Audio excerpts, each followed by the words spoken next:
એક ભાઈએ નક્કી કર્યું મારે સંવત્સરનો ઉપવાસ કરવો છે. જિંદગીમાં એક ઉપવાસ નહીં કરનારા ભાઈએ ઘરવાળીને કહી દીધું આ વખતે સંવત્સરનો ઉપવાસ પાકો.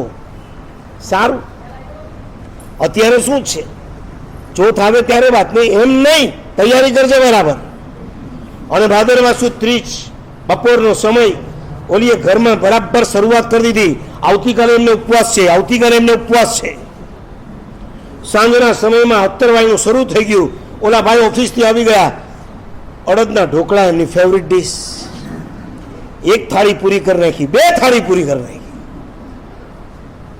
આવતીકાલે ઉપવાસ છે. રાતના 12 વાગ્યા અને ઢોકળાએ બોલવાનું શરૂ કર્યું. સવાર પડતા પડતા તો 15-20 વખત લોટેશ્વર મહાદેવના શરણે જઈ આવ્યા. એને તો આજે મોટો દિવસ છે, લાવ પૂજા તો કરી આવે. એટલે પૂજા કરવા નીકળ્યા ને પગ આમ આડા તેડા પડવા માંડ્યા. સામેથી એક ભાઈ આવતો, કેમ આજે આમ? એટલે હિસ્ટ્રી શરૂ કરવો તો ઉપવાસ, પણ તબિયત બગડી. હવે બગડી કે બગાડી એ તને ખબર. એટલે આપણે આંબેલનો વિચાર કર્યો. ઓલા ભાઈ કે સંવત્સરીના કોઈ આંબેલ ખાતા ખુલ્લા ના હોય, સંવત્સરી આંબેલ ક્યાંય નહીં મળે, એના કરતાં એકાશનું કરો. તમારી વાત બરાબર, એકાશનું. પૂજા કરીને પાછા ઘર તરફ જતા હતા, ત્યાં કોક મળ્યું, આ મોઢું કેમ પડેલું છે?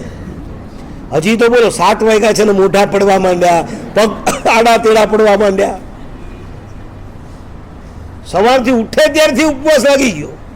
ના ના, આમ હતું ને તેમ હતું ને. હવે આપણે એકાશનું, અરે એકાશનું રહેવા દો. તમારે 12 સૂત્ર સાંભળવાનું, સંવત્સરનું પ્રતિક્રમણ કરવાનું. 4 સૂત્ર છે ને, ચા પીધી હશે તો સાંભળવાની મજા આવશે. અને બપોરનું મસ્ત 82 બીજું કર્યું હશે ને તો પ્રતિક્રમણ સારું થશે. એટલે તમે 82 કરો. હા, એ વાત બરાબર, 82. ઘરે પહોંચ્યા, રસોડામાંથી અવાજ આવ્યો, શું કરવું છે? મહેનત તો એને જ કરી હતી ને ઢોકળા બનાવવાનું. એટલે પાછી હિસ્ટ્રી કરું, આંબેલ કરવું તો એકાશું કરવાનું નક્કી કર્યું. પછી ઓલાએ કીધું 82. એક કામ કરો, તમે છાનામાં નવકારસી કરો. તું કહે છે તો નવકારસી.